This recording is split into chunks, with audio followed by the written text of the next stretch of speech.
Bienvenue dans ce nouvel épisode du podcast gastronomique Parler Cuisine, présenté par Marc et Guy. Bientôt les fêtes, merci de nous retrouver pour cet épisode 63.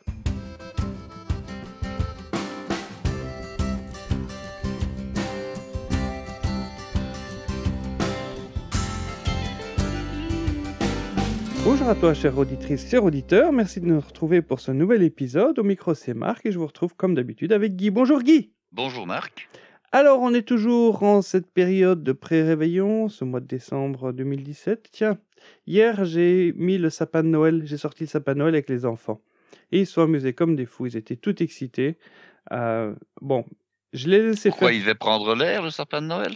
Non, en fait, on a un sapin artificiel. Oui. Paraît-il que c'est écologique, parce qu'on coupe moins d'arbres, mais j'ai lu aujourd'hui quelque chose qui m'a un petit peu plombé. Il paraît qu'il faut l'équivalent énergétique de 6 sapins de Noël pour fabriquer... Pour le réaliser.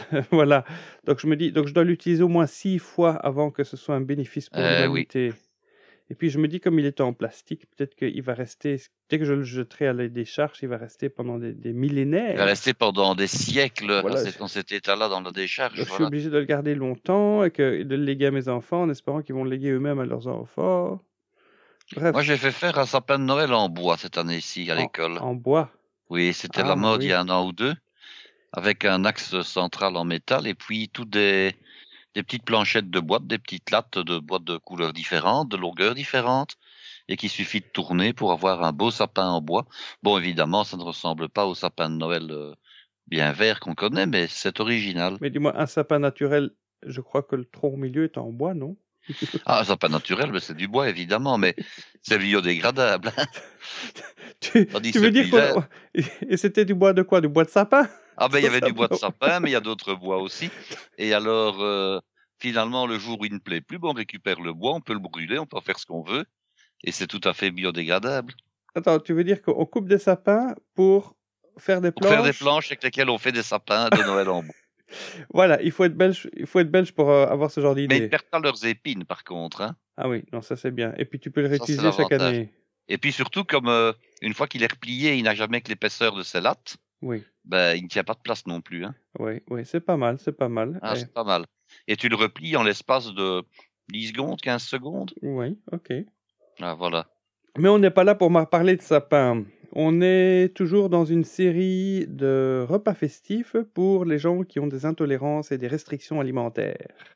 Entre autres choses. Voilà. Moi, je voudrais vous parler d'un petit quelque chose avant. Oui. J'ai été surpris en faisant mes courses, bien agréablement surpris. Hein. Et ça dure quand même ce phénomène-là depuis, je dirais, quelques années. Dans les grandes surfaces, disons, de type alimentaire que je fréquente, on trouve comme ça aux périodes des fêtes, mais on trouve ça également au printemps, on trouve ça en été.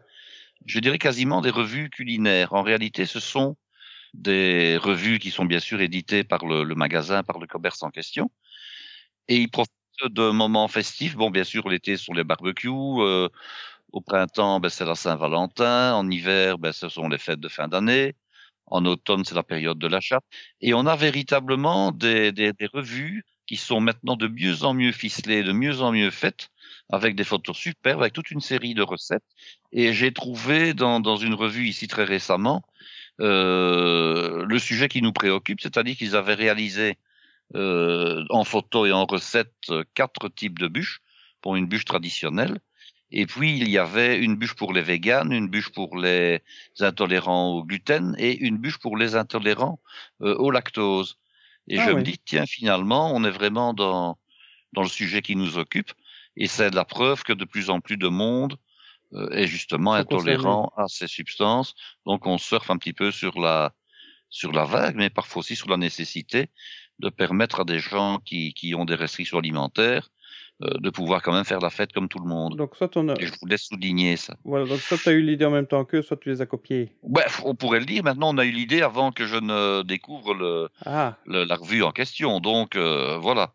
Et je n'ai pas consulté, je dirais, l'éditeur du feuillet en question. Et on peut savoir quel supermarché c'est? Alors, j'en ai visité 2. J'ai visité Delhaize et j'ai visité Spar. Alors, je pense que c'est chez Delhaize que j'ai vu ça. Ah, alors, je sais qu'ils ont un site internet. Oui. Ils ont un site internet où les recettes peuvent être téléchargées, mais je n'ai pas vu la référence pour les recettes en question.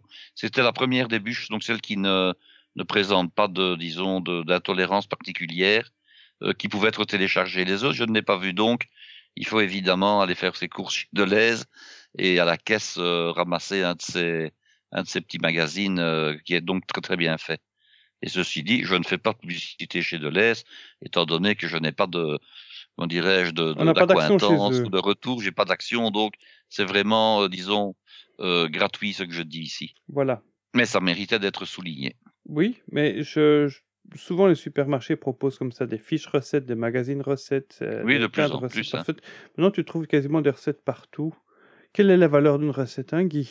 Elle ne vaut que le papier qui a servi à l'écrire, hein, finalement. Alors, il y a des recettes, je suis parfois un petit peu, j'aurais voulu savoir qui est à la base de ces recettes-là. Est-ce qu'ils ont fait appel à des pâtissiers, réputés, ou est-ce que, je sais pas. C'est pas toujours indiqué en plus, mais ce n'était quand même pas mal fait du tout. Alors, les photos sont très belles. Ça demande certainement une quantité phénoménale de travail, hein, parce que il faut donc écrire les recettes, il faut les réaliser, il faut les photographier. Certainement, plusieurs essais sont nécessaires. Ça prend du temps. Ça prend du temps. Là, mon meilleur ami, qui était justement le témoin de mon mariage, a travaillé dans une agence de presse photo et c'était quelque chose qui faisait partie de leur business. C'était des photos pour les dépliants et pour les magazines. Et il dit les photos de bouffe, c'est ce qui prend le plus de temps parce que c'est extrêmement méticuleux. Et il racontait tous les trucs qu'ils utilisaient justement pour tricher. Parce que par exemple, pour faire une photo de coupe glacée, on peut pas mettre de la glace parce qu'avec les projecteurs et avec tout ça, ça va commencer à dégouliner. Et donc pour que ça ait l'air bien frais, ils utilisent par exemple de la purée de pommes de terre. Ça, j'ai déjà fait ce genre de choses. Hein. On doit vraiment réaliser des petits gâteaux qu'on met sur assiette pour des présentations. On utilise des pots de yaourt retournés, hein, et alors on masque le pot de yaourt avec de la glace royale. Et alors pour simuler des grains de chocolat, on prend du café, par exemple. Donc on ne voit pas de loin, on ne voit pas évidemment que c'est du grain de café moulu, du café moulu et pas de la poudre de chocolat. J'ai fait comme ça toute une série de petits gâteaux. On utilise la frigolite aussi. Donc on coupe en cubes. Oh, mais c'est pour manger avec les yeux uniquement, heureusement. Avec les yeux. Évidemment, oui. C'est tellement bluffant. J'avais réalisé des boîtes de gâteaux assorties comme ça, en proposant des gens de leur offrir, en disant est-ce que vous voulez des petits gâteaux pour rentrer chez vous? Donc évidemment, oui. Puis après, je leur dis écoutez, c'est pour regarder, quoi. Ah bon? Oui, ils sont tellement, on peut tellement les simuler, je vais dire, qu'on les prend pour des vrais. Il y a que quand on a la boîte en main qu'on se rend compte qu'il y a un truc qui cloche, parce qu'ils sont quand même un peu plus légers quand c'est de la frigolite. Oui. Du polystyrène expansé dans le gâteau, évidemment, c'est un peu moins lourd. Mais dis-moi, dans ta revue, là, pour en revenir à ta revue, la photo, le grand problème que j'ai, moi, avec les photos que je vois dans des revues pareilles, c'est que parfois, elles ont rien à voir avec le résultat que si tu suis la recette. C'est-à-dire qu'elles sont trafiquées, quelquefois. Et alors, il suffit, par exemple, c'est de lire la liste des ingrédients et de comparer, de voir si on retrouve des produits qui sont mentionnés donc dans la recette. Est-ce qu'on les retrouve dans l'assiette? Et alors, quelquefois, on se rend compte qu'on a ajouté des produits pour faire bien, ou parfois qu'on se dit, mais ce produit-là, il n'intervient nulle part. Finalement, à quoi il sert? Hein, il y a aussi le fait, par exemple, que les aliments sur les photos sont mi-crus ou à peine cuits pour garder une belle forme. Hein, je prends le cas d'une recette avec des bâtons de rhubarbe qui étaient confits. Ils avaient simplement utilisé des copeaux de bâtons de rhubarbe. Ils les avaient flambés avec la pointe. Ils avaient un chalumeau, ils avaient flambé la pointe pour donner l'impression que c'était cuit. Et puis ils avaient lustré avec une gélatine ou une gelée ou un vernis peut-être. Donc on avait un gâteau qui présentait extrêmement bien avec des branches de rhubarbe en suspension, des choses pareilles. Et puis dans la recette, vous voyez qu'il faut les faire cuire pendant 20 minutes ou 25 minutes. Il y a un problème, évidemment, on n'a pas du tout le même résultat. Et c'est ça qui est un petit peu décevant, c'est quand on se rend compte que la recette est tellement trafiquée, du moins la photo est tellement trafiquée, que le résultat est tout à fait différent et à des kilomètres de ce qu'on a quand on le réalise. Ça, c'est un peu dommage, par contre. C'est mentir, en fait, parce que tu promets aux gens un résultat. Oui, c'est tromper, en tout cas. C'est vraiment tromper sur le résultat. Oui, tout à fait. Alors, regardez un petit peu la publicité suivante. Hein. C'était quasiment sur toutes les boîtes de potage et c'était sur toutes les briques de potage. Vous avez une soupière avec le potage dedans, et puis il y a une louche qui prend du potage. Il y a du potage dans la louche, mais tout le fond de la louche, il est propre et brillant. Oui. Essayez de faire ça chez vous. Impossible. D'aller puiser une louche de potage dans une casserole et que le fond de la louche soit brillant et impeccable. Oui. Bon, là, il faudra m'expliquer. Pourtant, évidemment, la photo est très belle, mais bon, c'est un non-sens technique, évidemment. Oui. Voilà. Oui, c'était un excellent exemple. Je crois que cette marque de potage est encore en vente avec cette photo. Oui, tout à fait. Ouh, les vilains. Les vilains, Donc, qui les gens... réussissent à garder la louche propre comme ça. Oui, non, mais c'est terriblement dérangeant pour les gens un peu geeks comme nous, comme ça, qui se disent, mais c'est impossible. Bref, on n'est pas là pour parler du potage cette fois-ci. Non, on n'est pas là pour dire du mal. On n'est pas là pour dire du mal des marques de soupe non plus. Non, voilà. Alors, on avait commencé une série sur les intolérances et les restrictions alimentaires avec une introduction. On avait parlé des entrées, on avait parlé des plats principaux.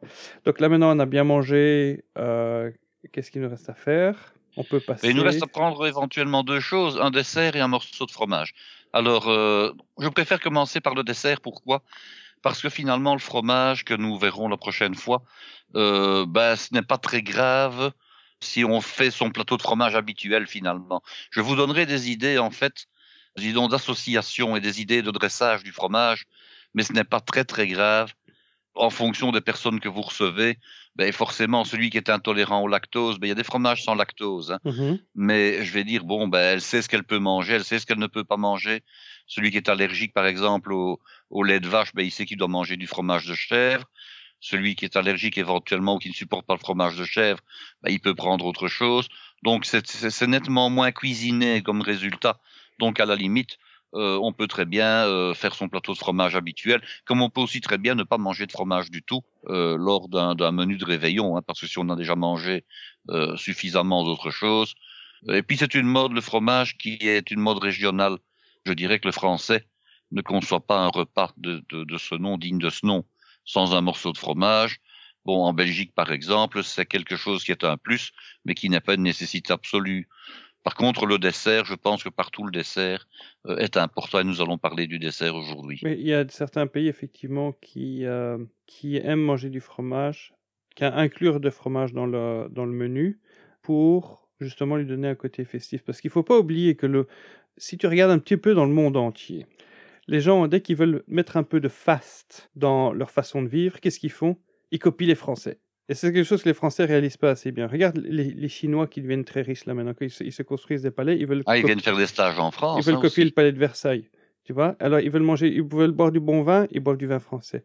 Et je regarde même ici en Angleterre, pour les menus festifs, ils te sortent les plateaux de fromage. J'ai jamais vu autant de fromage disponible au supermarché que maintenant. Si je veux trouver du bon fromage, mais vraiment du bon fromage, au Royaume-Uni, c'est seulement pendant le mois de décembre que j'en trouve. Après ça, il disparaît et il reste plus qu'avec leur cheddar et leur Red Leicester, qui est Blark, et leur Stilton. Mais si tu veux, par exemple, du Stilton qu'ils ont laissé vieillir dans du Porto, dans le Porto, quelque chose de super bon, tu trouves que maintenant pendant les fêtes, parce que pour donner un côté festif aux fêtes, on va manger comme les Français, parce que pour eux, le meilleur moyen de manger de manière festive, c'est manger à la française. Voilà. Mais il ne faut pas oublier un point important auquel les étrangers hors France sont très sensibles, c'est que il y a des choses qui sont progressivement classées au patrimoine immatériel de l'humanité.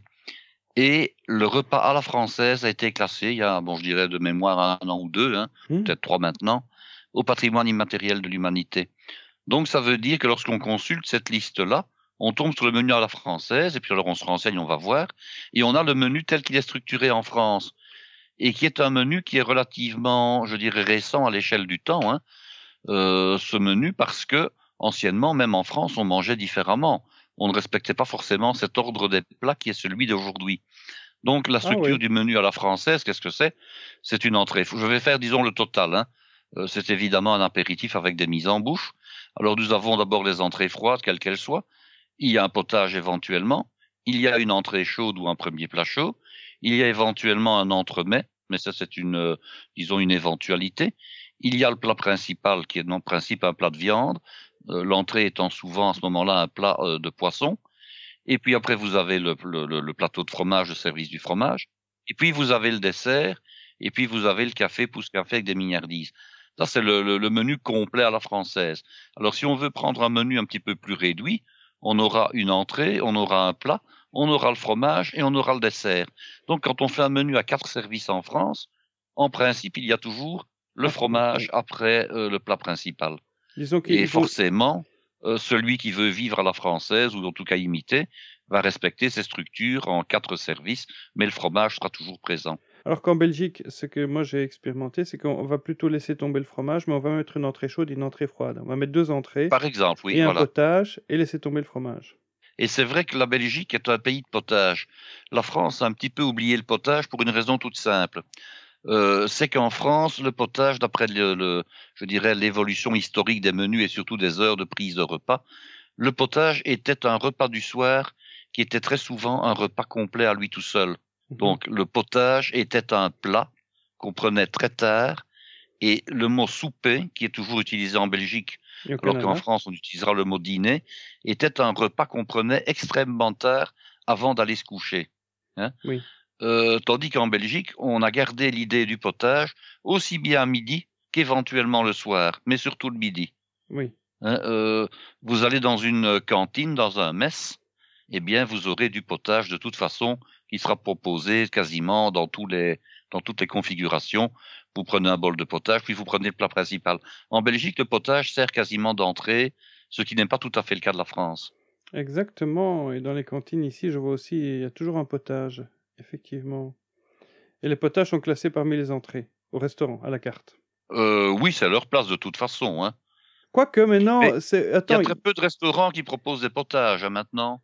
Il y avait une dizaine d'années des bars à soupe qui se mettaient en place. Oui, c'était la grande mode, ça. C'est passé ? Je trouve que c'est passé parce que beaucoup de ces bars à soupe ont fermé, d'une part, et puis ça a été remplacé par autre chose. Des bars véganes. Oui, mais ce qu'il y a, par exemple, sur Bruxelles, mais je n'ai pas encore testé, et ça fait quand même 2-3 ans que ça existe, ce sont des gaufres. Des gaufres salées, des gaufres sucrées. Ah oui. Des gaufres à toutes sortes, hein, des gaufres à la pomme de terre, sur lesquelles on met de la viande, on met de la salade, on met des légumes. Voilà, c'est un peu original. Bon, c'est aussi un peu propre, à mon avis, à la Belgique. On trouvera évidemment moins ça en France, hein, puisqu'en France, l'équivalent, ce sera plutôt les crêperies bretonnes. Mais voilà, ça c'est un phénomène un peu plus récent. Oui, mais... Et alors les bars à soupe ont été, je dirais, remplacés parce que ça n'a été qu'un effet de mode pendant un temps. Hein. Bon alors la soupe, peut-être pendant le réveillon, mais c'est surtout pour généralement le mois de janvier, quand on décide de faire régime.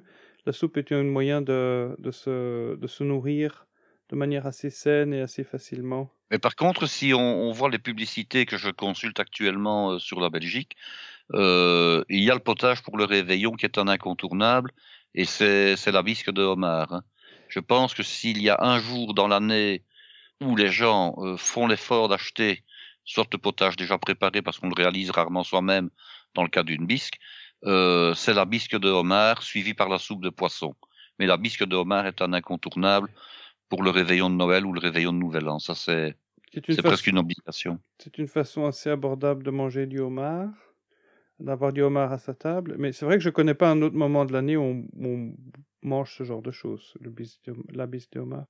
Non, c'est vraiment le potage festif. Hein, c'est le faute. Voilà. Alors, il y a toujours cette idée qu'au moment des réveillons, on doit manger des choses qui sortent du commun au niveau du prix. Oui. Il y a la truffe, il y a les champignons des bois.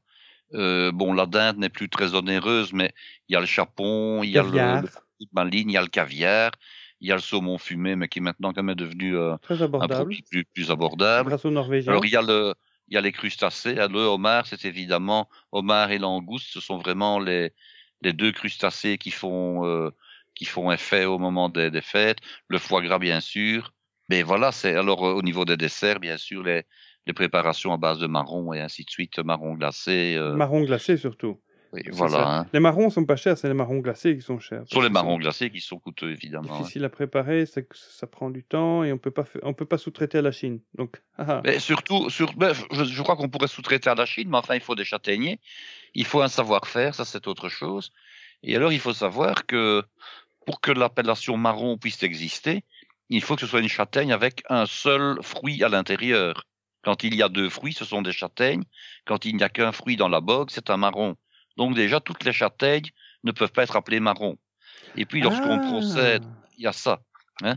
Et alors, lorsqu'on procède à l'opération du confisage, et puis après du séchage, et puis de l'enrobage, il y a de la casse. Or, le véritable beau marron glacé, il est entier, c'est ce qui justifie son prix. Et lorsque les marrons ont été abîmés lors de la préparation, on achète à ce moment-là des brisures de marron. Bon, il n'y a aucun problème, évidemment, pour les mettre dans des gâteaux, dans des crèmes, dans des recettes, dans de la glace. Ou alors on fait de la crème de marron. On fait de la crème de marron avec, évidemment. Hein. D'ailleurs, la crème de marron, elle a été inventée au départ pour utiliser les brisures de marron qu'on ne pouvait pas vendre comme marron glacé. Hein. Il faut le savoir. Ah oui. Oh, que c'est bon ça. Et comment dire, ça convient aux véganes, ça, la crème de marron? Il y a Alors, quoi comme intolérance derrière? En principe, il n'y a pas de produit d'origine animale qui intervient. Bon, puisque c'est du sucre, puisque c'est du marron, c'est végétal. Bon, pour moi, il n'y a pas d'intolérance particulière. Alors, c'est même pas une noix, donc ceux qui sont allergiques aux noix peuvent les manger. Ce n'est pas une noix. Alors, il n'y a pas normalement de gluten dans la farine de marron, donc il n'y en a pas en principe dans le marron non plus. Il n'y a que les personnes qui seraient par exemple allergiques au glucose et donc forcément les diabétiques qui ne pourraient pas en manger. Bon là évidemment, je ne connais pas encore de marron glacé, disons, compatible avec un régime sans sucre. Mais bon voilà. Oui, enfin bon, revenons à nos desserts. Donc tu avais décidé de mettre le dessert avant le fromage parce que justement ça allait permettre... Parce que c'est plus important pour moi. Voilà, c'est plus important pour toi et ça allait plaire à plus de monde. Alors, qu'est-ce que j'ai prévu? Alors, j'ai prévu justement un dessert dont la base ne coûte pas cher du tout et qui va certainement étonner que je place ce genre de dessert dans un dessert de fête, dans un dessert de réveillon, et c'est du riz. Alors vous allez me dire, ben oui, mais du riz, bon, c'est pas très glamour, c'est pas très fun, et pourtant il y a moyen de le magnifier, il y a moyen de l'agrémenter fortement. Ça va dépendre un petit peu de ce qu'on veut faire. Il y a moyen de le présenter très joliment. De nouveau, hein, dans des coupes, dans des verres, dans des choses qui vont permettre, disons par transparence, de voir toutes les couleurs qu'on va y mettre. Et on va travailler un petit peu le riz par couche avec d'autres éléments. Le gros avantage, c'est également que ça peut être fait à l'avance et que ça peut être mis au réfrigérateur ou dans un endroit frais en tout cas. Donc on n'est pas obligé au dernier moment de courir, de faire des préparations. On fait ça au minimum la veille ou éventuellement le jour au matin du jour où on reçoit. Alors pour ça, je vais évidemment vous donner la recette de base d'un bon riz au lait et je voudrais de nouveau m'insurger contre tout ce qu'on lit sur Internet. Alors, oui, et y compris quelquefois de la part de grands chefs pour lesquels j'ai beaucoup de respect, mais je ne comprends pas trop leur argumentation. Alors, la recette de base, quelle serait-elle? Mais je vais vous en donner 5 ou 6 déclinaisons, vous allez comprendre pourquoi après. Donc, on part d'un riz rond. Alors, quand on dit un riz rond, il y a plusieurs variétés. Hein. Est-ce qu'il y a des riz carrés? Oui, il y a des riz longs et des riz ronds, en fait. Hein. En réalité, il y a des riz avec des grains allongés et des riz avec des grains qui sont plutôt ovalisés, un peu comme des petits œufs. Donc, le riz rond, qu'est-ce que c'est? C'est un riz Caroline, si on prend un riz des États-Unis. Il y a du riz rond en Camargue, il y a du riz rond au Japon. Il y a également du riz rond en Italie. Ce sont tous les riz à risotto qui vont très très bien marcher pour faire le riz au lait. Alors ça, c'est au niveau des variétés. 100 grammes de riz rond, 1 litre de lait et puis de 100 à 150 grammes de sucre. Ça, c'est disons la grande recette de base, la recette habituelle. Alors, qu'est-ce qu'on lit très souvent? On lit, ben voilà, vous prenez votre riz, vous le mouillez à 4 ou 5 fois son volume en eau, vous amenez à ébullition, vous laissez cuire pendant 2-3 minutes, et puis après vous l'égouttez et vous le rafraîchissez, et puis vous le remettez seulement à cuire. Alors quand vous lisez ces recettes-là, on vous dit, ben oui, voilà, en fait, on va devoir blanchir le riz pour enlever l'amidon. Alors moi, je reviens quand même un petit peu aux fondamentaux. Quand on mange du riz au lait, Marc, qu'est-ce que vous attendez quand vous mangez du riz au lait? Mais qu'il soit onctueux. Ben oui, on attend qu'il y ait des grains de riz, ça va de soi. On attend également qu'il y ait un liquide entre ces grains et que ce liquide soit lié, donc qu'il soit onctueux. Oui. Comment voulez-vous que le liquide soit lié si ce n'est par l'amidon que vous y avez mis? Enfin, du moins qui s'y trouve, pardon. Sinon, tu rajouteras... Sinon, à ce moment-là, on doit éventuellement rajouter. Alors, l'argumentation, c'est de dire, oui, mais le fait de l'ébouillanter, le fait donc de le blanchir, le fait de le rincer, on enlève une partie de l'amidon et ça enlève, disait-on, en tout cas c'est ce que j'ai lu, le goût farineux de la préparation. Ben, je ne me souviens pas avoir mangé du riz au lait qui est correctement fait et qui aurait un goût farineux personnellement. Donc, quand on a du riz rond à sec dans l'emballage, si vous avez remarqué, il y a peut-être une petite poudre comme ça je dirais, de fécule de riz qui se trouve avec les grains. C'est justement cette poudre-là qui va participer à la liaison du riz à la fin et qui va donner un riz onctueux. Alors, qu'est-ce qui se passe? Vous allez consulter certaines recettes, on va vous dire, ben voilà, hein, vous rincez, vous blanchissez, vous rincez votre riz et puis vous le mettez à cuire. Et on ne le mouille plus qu'à raison de 6 ou 7 fois son volume en liquide. Qu'est-ce qui se passe? Moi, ici, avec les proportions que je viens de vous donner, si on accepte une évaporation, vous avez quand même plus de 1100 grammes de préparation à la fin, puisque je mouille à 10 fois le volume. Mhm. Mais forcément, quand on ne mouille plus qu'à 6 fois le volume, on n'a plus que 700 grammes à la fin. Donc, pour 100 grammes de riz mis en œuvre au départ, j'ai un résultat qui est une quantité à peu près de 50% plus élevée que la recette où on en a le moins. Donc, ça coûte quand même nettement moins cher, me semble-t-il, en plus. Et alors, je ne vois pas l'intérêt d'extraire par ébullition une partie de l'amidon qui est dans les grains de riz pour avoir un résultat qui est plus faible en quantité et qui est moins onctueux au final en principe. Mhm. Donc, j'ai vu par contre une dame qui avait donc édité sa recette de riz et qui disait n'écoutez surtout pas n'écoutez ni ne suivez les recettes en aucun cas où on vous demande de blanchir le riz, et je partage tout à fait son avis. Alors, comment est-ce que je prépare mon riz? Bon, évidemment, je vous ai donné une recette générale, mais je fais un petit peu différemment. En fait, moi, je prends mes 100 grammes de riz, j'ajoute les 4 décilitres d'eau, disons, de certaines recettes, j'amène à ébullition, mais je ne jette pas l'eau, je la laisse là. Et puis, après une vingtaine de minutes, j'ajoute 4 décilitres de lait. Et je fais cuire comme ça mon riz pendant à peu près 40 minutes. Je mélange toutes les 10 minutes parce que le riz peut parfois coller un petit peu dans le fond de l'ustensile de cuisson. Après 40 minutes, le riz est cuit, 40-45 minutes. Et à ce moment-là, je rajoute 2 décilitres de crème fleurette, donc de crème liquide, à 30% de matière grasse par exemple. Je ramène à ébullition, je coupe la source de chaleur, je laisse la casserole de riz sur la source de chaleur, à couvert bien entendu, et je le laisse gonfler, et je le laisse tiédir, et je le laisse refroidir comme ça. Et quand le riz est froid, on a un riz qui est parfait, qui est onctueux, qui est lié, qui n'est ni trop sec, ni trop humide, qui est exceptionnellement bon. Et ça, je pense que c'est une des meilleures recettes et une des meilleures proportions qu'on puisse faire. Alors vous allez me dire, oui, mais bon, est-ce que c'est bien de rajouter de la crème à la fin? Parce qu'évidemment, quand on met de la crème, on met de la matière grasse, et on met donc, disons, un surplus de calories. Évidemment, c'est très bon. Ben, il y a moyen, évidemment, de modifier un petit peu tout ça. Et au lieu de rajouter donc aux 4 décilitres d'eau, 4 décilitres de lait et 2 décilitres de crème à la fin, eh bien, on se contente de rajouter 4 décilitres de lait et 2 décilitres de lait supplémentaire à la fin. Alors, si on veut encore diminuer les calories, qu'est-ce qu'on fait? Eh bien, au lieu de prendre du lait entier, on prend du lait demi-écrémé. Et si on veut encore diminuer les calories, Marc, qu'est-ce qu'on fait? On prend du lait écrémé. On prend du lait écrémé tout court. On Oui. a bien compris. Oui. Maintenant, vous allez être allergique au lactose. Qu'est-ce qu'on va faire? On met du lait de coco? On met du lait de coco. Ou donc du on lait garde d'amande? toujours, voilà, on garde toujours les 4 décilitres d'eau. Mhm. Et puis après, on va mouiller avec 2 fois 2 décilitres de lait de coco. Et on termine par 2 décilitres de crème de coco. Vous voulez faire un peu plus light? Pas de problème.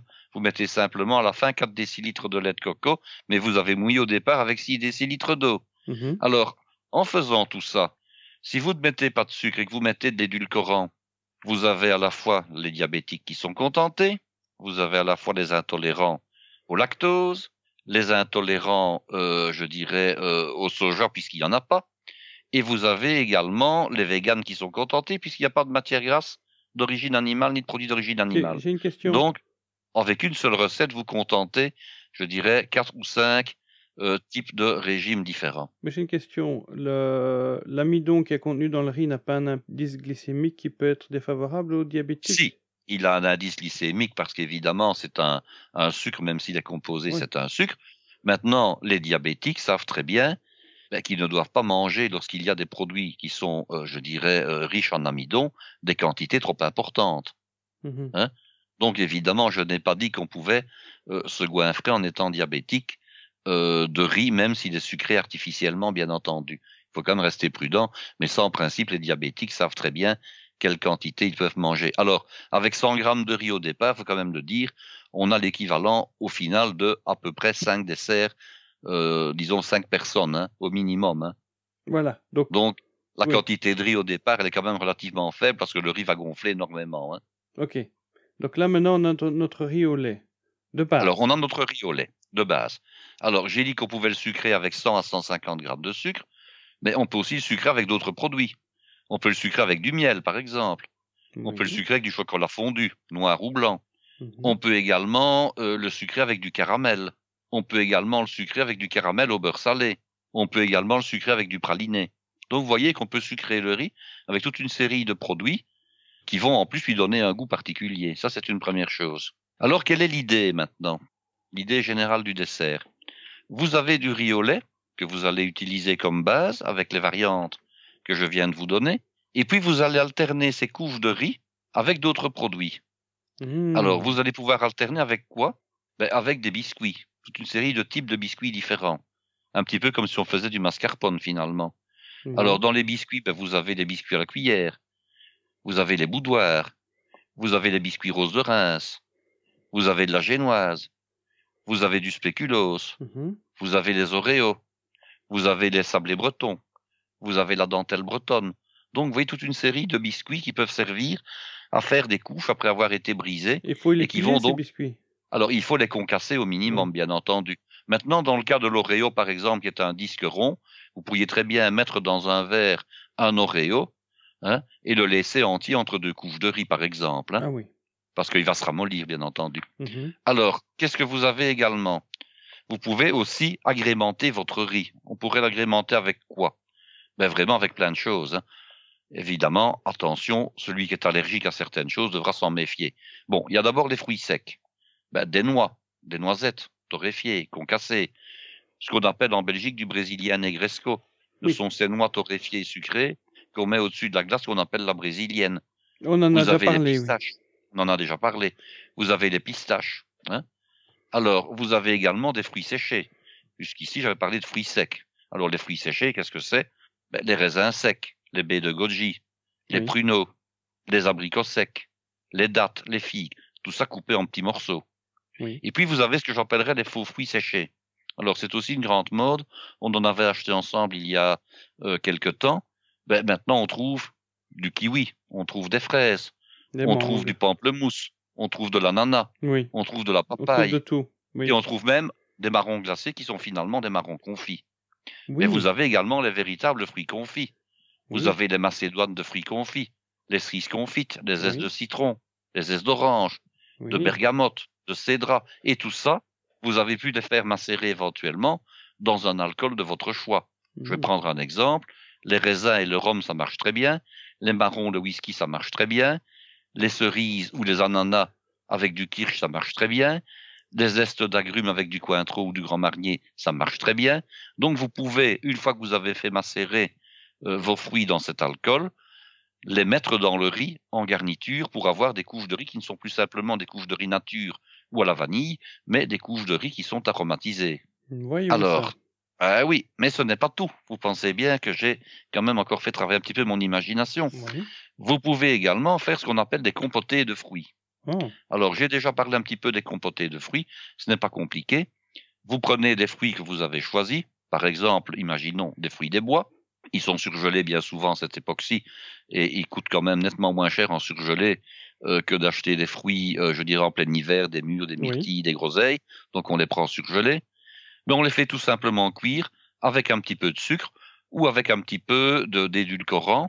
Et on a une espèce de compote légèrement sucrée. On a, je dirais, non pas un coulis de fruits, parce qu'un coulis supposerait que ce soit mixé, mais on a un petit peu ce que les Allemands appellent du Rottegrütz.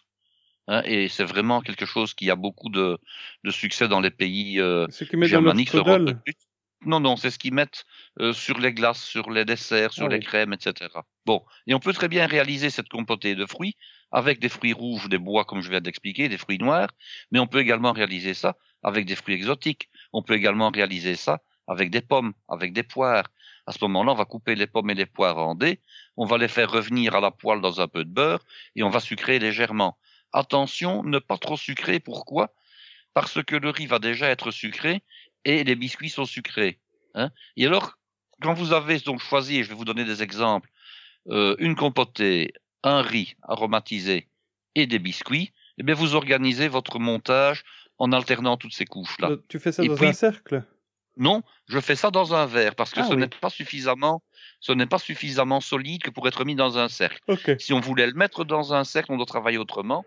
On doit à ce moment-là travailler un petit peu comme le riz à l'impératrice. Hein, on devrait gélifier le riz, on devrait rajouter de la crème fraîche et une fois que la gélatine serait prise, évidemment, elle tiendrait dans un cercle. Mais ici, ce n'est pas l'idée. C'est d'avoir quelque chose qui soit très onctueux. Pourquoi? Parce qu'on va suivre un repas qui est généralement un repas qui est disons copieux et qui est bien arrosé. Donc, manger après quelque chose qui est un petit peu, je dirais un petit peu lourd, ne va pas le faire. Tandis qu'en ayant un dessert qui est très léger, qui est très onctueux, qui est un peu liquide comme ça, et qui est mis dans un verre ou dans une belle coupe, il n'y a pas de problème, ça va se manger, je dirais, à la cuillère, en 2 temps, 3 mouvements. Donc, je disais, vous faites vos compotées, vous avez vos biscuits, vous avez votre riz, vous alternez donc les couches, un peu comme un arc-en-ciel finalement, hein, dans votre verre, et puis vous terminez la garniture du verre. Alors bon, si vous n'êtes intolérant à rien, avec de la chantilly, hein, ça c'est l'option évidemment la plus commune, et vous mettez en garniture les choses, des produits qui ont servi à personnaliser votre préparation. Vous mettez un morceau de marron glacé, vous mettez un petit peu de comment dirais-je moi, de chocolat, vous mettez un petit filet de caramel au beurre salé, vous mettez un morceau d'ananas, vous mettez une cerise au marasquin, vous mettez donc finalement quelque chose qui a servi à votre préparation pour rappeler la préparation. Alors, vous attendez maintenant que je vous donne quelques idées d'association. Je suis certain, Marc, que vous n'attendez que ça. Je n'en peux plus d'attendre. Voilà. Alors, au niveau des compotées et au niveau, disons, des associations de biscuits, on pourrait par exemple essayer une compotée de poire avec du cointreau, de la vanille, des pistaches, et mettre comme biscuit du spéculoos. Alors, un autre classique qui pourrait très bien marcher, ce sont donc des dés de pommes revenus au beurre, pourquoi pas flambés au calvados, et d'utiliser un sablé breton comme biscuit et du caramel au beurre salé pour pouvoir aromatiser votre riz. Imaginons maintenant que vous ayez pris des pruneaux, donc ce sont des prunes séchées. Hein. Le grand alcool qui évidemment s'associe avec le pruneau quasiment tout le temps, c'est l'armagnac. Alors ici, moi, je vous ai imaginé de faire une association entre donc pruneau, armagnac et un biscuit qu'on appelle l'Oreo.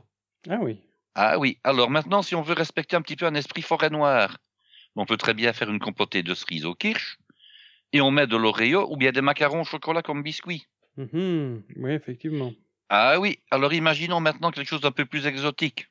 Une compotée d'ananas, papaye et mangue, par exemple. Et puis vous aromatisez ça avec éventuellement du passoa et vous utilisez des boudoirs comme biscuits. Ah oui. Autre chose qui peut très très bien marcher, de l'ananas avec du kirsch ou du marasquin et puis des biscuits à la cuillère. Alors j'ai parlé du praliné tout à l'heure. Alors on peut très bien mettre par exemple du riz qu'on a sucré avec du praliné. Donc je rappelle que le praliné c'est un mélange de sucre caramélisé, d'amandes ou de noisettes. Qui forme une espèce de pâte et ça ressemble un petit peu au niveau du goût au Nutella finalement, hein. Mais il n'y a pas de chocolat dedans. Alors donc du riz au praliné et des couches de riz à la vanille avec des boudoirs et puis vous pouvez très bien par exemple imbiber vos biscuits qui seraient donc les boudoirs avec un mélange de café et de rhum brun bien entendu. Alors autre exemple qui pourrait très très bien marcher parce que j'ai déjà fait ce genre d'association, c'est du riz à la chartreuse avec de la génoise au chocolat. Imbibée elle-même de chartreuse. C'est bon ça. Vous pouvez également faire une compotée de kiwi que vous avez parfumé avec un peu de mandarine Napoléon et d'alterner avec du riz dans lequel vous avez mis des zestes d'orange. Et là, le biscuit, un biscuit cuillère, un boudoir peut très bien marcher. Et puis après, vous pourriez très bien aromatiser votre riz avec un petit peu d'essence de violette, faire une compotée de framboise. Mais des violettes cristallisées. Ah oui, on peut mettre des violettes cristallisées en garniture dans le riz de toute façon. mais ici c'est un petit peu d'essence de violette. Hein. Oui. Attention, ça doit rester léger, hein. Ça ne doit pas sentir Le la savon. savonnette ou le Oui. parfum. Hein. Alors donc une petite compotée de framboise va très bien marcher, et vous mettez des biscuits roses de Reims comme biscuits. Hmm. Alors autre exemple qui est inspiré d'un dessert qu'on appelle le banoffee, bon ben Oui. de la banane, du caramel au beurre salé, de la sauce chocolat et du cognac. Wow. Alors le biscuit, voilà, et un biscuit de votre choix, et tout ça alternant dans des couches de riz. Donc vous voyez que, avec un petit peu d'imagination, on peut faire comme ça à partir d'un produit qui est banal, d'un produit qui est commun, qui est le riz au lait. On peut très bien Et faire les biscuits. des associations ultra festives, ultra agréables et ultra originales finalement. Et alors, si vous aimez vous compliquer la vie, vous en faites plusieurs et vous mettez un petit verre de chaque sur chaque assiette. Ah, évidemment, si vous commencez à faire des petites verrines et que vous mettez 3 petites verrines différentes par personne, là vous allez vous amuser évidemment. Hein. Waouh. Et c'est là qu'on se dit, tu peux pas nous inviter pour ton réveillon? Ah non, non, non, non, c'est réservé uniquement aux initiés. Désolé, désolé, Ah désolé. ouais, le ticket d'entrée est très cher, attention, hein, Ah oui, le attention. ticket d'entrée est très cher. Un réveillon avec Guy, oui. Il faut compter parmi mes amis et il n'y a pas beaucoup de monde qui se pousse au portillon. Oui, oui, oui. Donc, si vous n'avez pas encore l'eau à la bouche avec ça, qu'est-ce qu'il vous faut, sérieusement?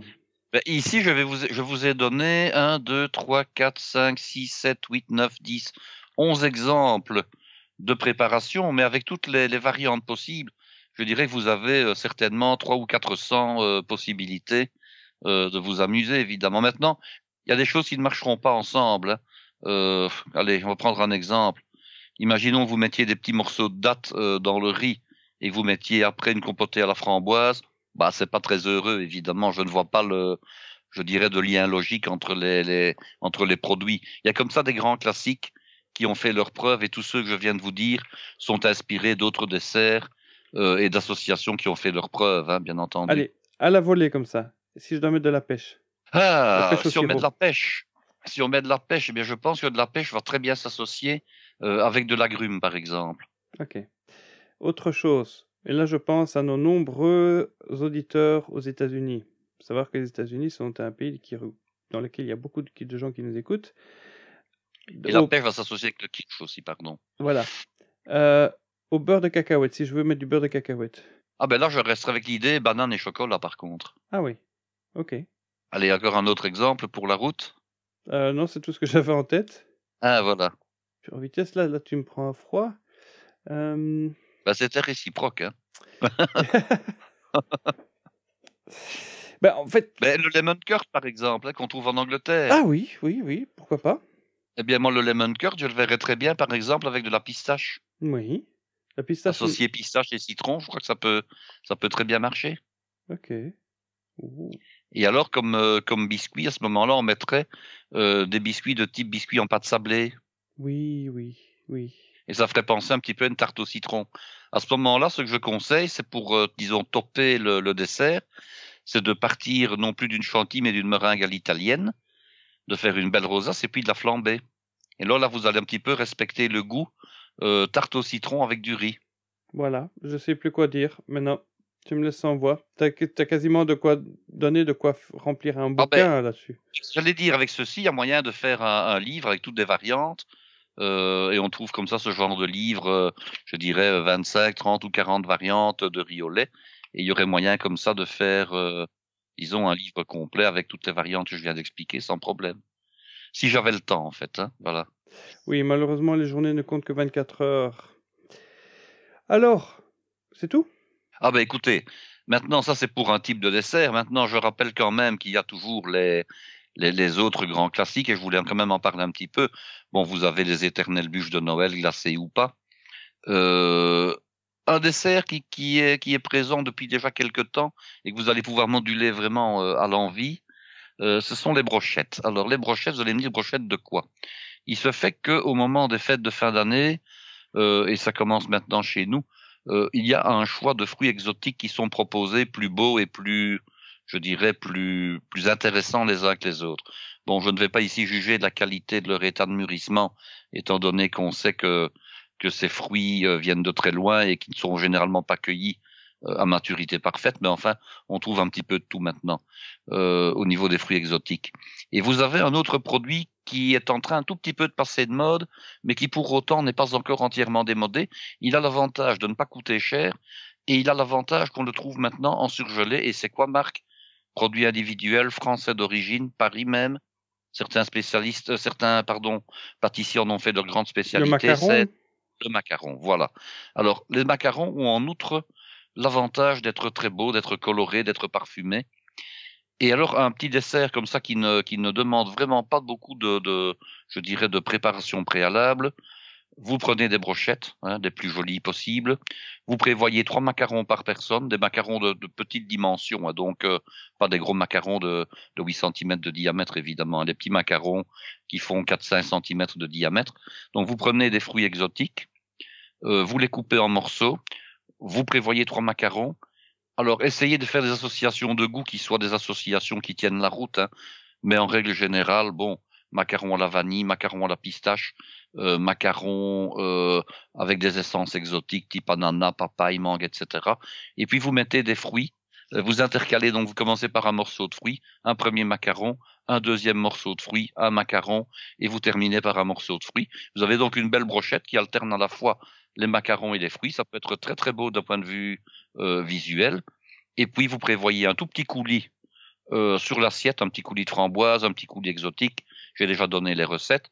Vous déposez votre brochette de macarons et de fruits à proximité ou sur le coulis, et éventuellement dans une petite coupelle, toujours sur la même assiette, une petite boule d'un sorbet, disons un petit peu acidulé, qui va vous remettre la bouche à zéro, et vous avez un dessert qui finalement est très très très facile à réaliser. Vous achetez quasiment tout fait. Il y a vraiment que les fruits à devoir couper, disons même en mise en place à la limite. Vous les mettez au réfrigérateur dans un Tupperware avec le couvercle ou avec un linge humide dessus. Ils ne font pas bouger, en tout cas certainement pas depuis l'après-midi jusqu'au soir.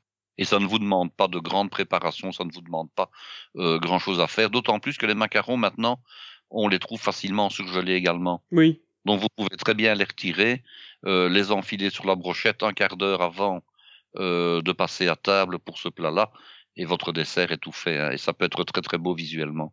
En effet, en effet. Et je pense même maintenant qu'il existe des macarons, disons, pour les intolérances gluten, pour les intolérances lactose, pour les intolérances, même des macarons véganes. Je sais que ça existe. Donc là, on peut encore de nouveau trouver des choses, disons, adaptées en fonction des différents types de régimes. Seule exception, bien sûr, l'intolérance au sucre, au glucose. Là, bon, mon Dieu, je dirais que pour l'intolérance au glucose, ce qui est encore le mieux, c'est finalement la glace ou le sorbet sans sucre ajouté, et alors la belle salade de fruits exotiques sans sucre, bien entendu, mais avec un édulcorant. Là, à ce moment-là, ça permet à nos amis qui ont des problèmes de diabète de manger un dessert qui soit festif, qui soit original, qui soit beau, sans, disons, avoir de problème au niveau de leur pic glycémique. Ok. Eh bien, il n'y a plus qu'à nous dire au revoir, et à la prochaine fois maintenant. Oui, avant de partir, je tenais quand même à vous dire que vous pouvez nous trouver sur notre page Facebook. Si vous avez essayé ces recettes, n'hésitez pas à nous partager les photos. On veut voir les photos. Si vous avez une question, vous pouvez la poser, votre question à Guy, question@parlescuisines.com. Si votre question est urgente, moi je forward l'email à Guy et puis il répond généralement assez vite. Et nous sommes heureux d'y répondre si nous pouvons y répondre. Et puis si il y a matière à en faire un épisode, on fera l'épisode. On en a déjà fait. Des gens qui avaient des questions. Donc un chef de cette envergure qui est capable de vous sortir de n'importe quel embarras culinaire. Je ne sais pas, mais enfin bon, on essayera en tout cas. Voilà, quelqu'un qui même quand il ne sait pas, il sait où chercher pour avoir la réponse qu'il faut.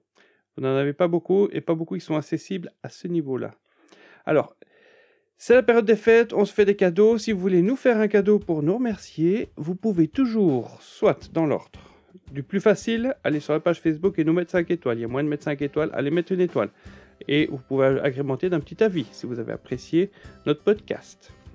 Dans l'autre ordre, vous pouvez aller partager cet épisode. Vous allez sur la page Facebook, facebook.com/parlescuisines, et vous allez partager le dernier article ou bien tout simplement aller liker la page. On est bientôt à 1000 likes, c'est génial. Je vois qu'il y a beaucoup de gens qui viennent mettre des likes, très peu de commentaires, très peu de messages. Bon, si vous voulez aussi nous faire plaisir, c'est aller sur iTunes, pour nous laisser une revue. Parce que ça faut savoir qu'iTunes, c'est la plus grande bibliothèque de podcasts.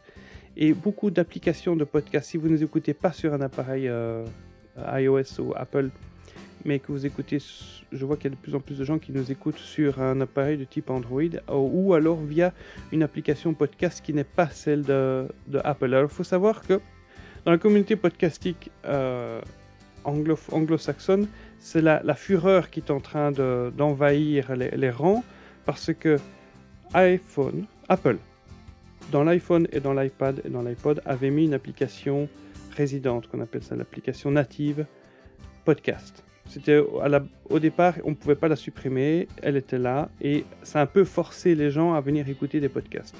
En tant que producteur de podcast, on était très contents, parce que du coup, les gens, qu'est-ce qu'ils font? Ils ouvrent, et puis ils tapent quelques mots-clés dans la recherche, et ils tombent sur notre podcast, ils viennent nous écouter. C'était une façon très simple pour aller consommer du podcast. Dans la dernière mise à jour, ils ont complètement chamboulé l'ordre des choses, et du coup, c'est beaucoup moins agréable d'écouter des podcasts. Par exemple, avant, on trouvait un podcast, on allait écouter plusieurs épisodes à la suite. Là maintenant, avec la nouvelle mise à jour, c'est plus possible.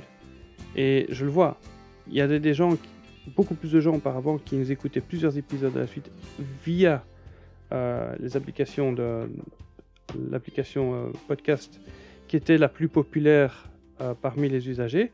Et maintenant, c'est en train de se réduire. Maintenant, on n'a plus que 2 téléchargements sur 5 qui sont à partir de cette application. Donc, c'est en train de chuter. Bon, qu'est-ce que vous avez comme alternative? Allez écouter sur une autre application. Alors, il y en a plein qui existent, qui sont gratuites ou qui sont payantes. Sur iOS, donc sur iPhone, il y a l'application Cast qui coûte moins de 5 €, qui vaut vraiment la peine et qui permet de faire tout ce que l'application podcast permet de faire. Mais il y a aussi Stitcher, Castbox, Overcast, Podbean, Radioline, SoundCloud aussi. Alors, on est aussi sur SoundCloud, ceux qui veulent nous écouter là. Il y a Podomatic, Acast, Radio Player. Les applications ne manquent pas. Alors, si vous voulez aussi nous faire plaisir, c'est de tout simplement faire découvrir ce podcast à un de vos amis, un de vos collègues, un membre de votre famille. Allez en parler en disant « Oh, j'écoute ce super podcast » et montrez-lui comment s'abonner à partir de son téléphone. Et puis finalement, si vous voulez vraiment être généreux avec nous, vous pouvez aller nous retrouver sur le site parlercuisine.com où il y a moyen de nous payer un verre et où il y a moyen de devenir un sponsor officiel à travers la page Tipeee, tip3.e.com/podcast-parler-cuisine. Voilà, vous trouvez le lien sur notre site internet. Voilà, ou sinon, si vous voulez faire votre shopping de Noël et que vous voulez passer par un lien affilié, on a une page ressources sur notre site. Si vous passez par ce lien, vous soutiendrez notre podcast sans que ça vous coûte un centime de plus. Merci beaucoup, merci d'avance, et surtout, joyeuses fêtes de fin d'année, parce qu'on vous aime. Allez, au revoir. À bientôt.